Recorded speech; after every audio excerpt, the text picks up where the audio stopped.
collagen. Rich in collagen food ay matatagpuan mo yan sa balat ng hayop. Kung gusto mo maging healthy ang balat mo, kumain ka ng balat.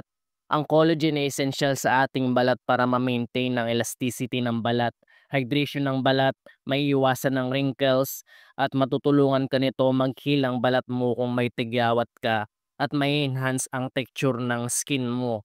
Ang recommended ko na kainin mo na rich in collagen ay paa ng manok kasi puro balat ito. Lutuin mo ng slow cook hanggang sa ma-breakdown ang collagen kasi mawawala ang nutrient ng collagen kung overcook ito. Kung slow cook ito, mabe-breakdown ito sa gelatin at kainin mo ang paa ng manok at gelatin nun. Meron ka ng rich in collagen food. Mga Pilipino tayo, kaya walang problema ang pagkain ng manok sa atin. Kaya ito ang best richest collagen food na ire-recommend ko kasi mura lang ang paa ng manok. Ang pangalawa na i-recommend ko ay kumain ka ng buto-buto at ilaga mo ito. May collagen din ang buto ng hayop.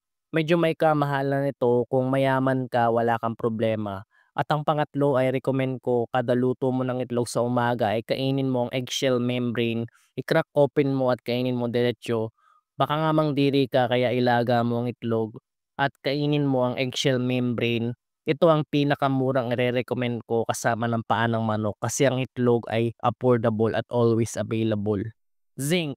Ang zinc ay kailangan ng balat mo para maghilom ang sugat sa muka at may anti-inflammatory para maiwasan ang irritation sa muka at makakatulong ito para ma-reduce ang acne at mariregulate nito ang oil sa balat para di magkaroon ng acne. Kailangan mo din ng zinc para sa UV protection ng iyong balat sa araw para hindi ka magmukhang matanda. Ang zinc-rich food na recommend ko ay atay, liver ng hayop at mura lang atay sa Pilipinas, ₱50 lang makakabili ka na ng atay. Kung paano lutuin ang atay, mas makakatipid ka kasi mas mahal ang minudo palagi. Ay ganun pa rin, slow cook, timplahan mo ng parang pork steak sauce. Huwag mo pa rin i-overcook kasi mawawala ang zinc nutrients pag overcook. Kung nag-struggle ka kumain ng atay kasi mapait, ang zinc ay makukuha mo yan also sa bird meat, baboy, baka, tupa at seafood. Kaya atay ang highlights ko kasi ito ang pinaka-high zinc na parte ng karne na alam ko para makamura ka pa.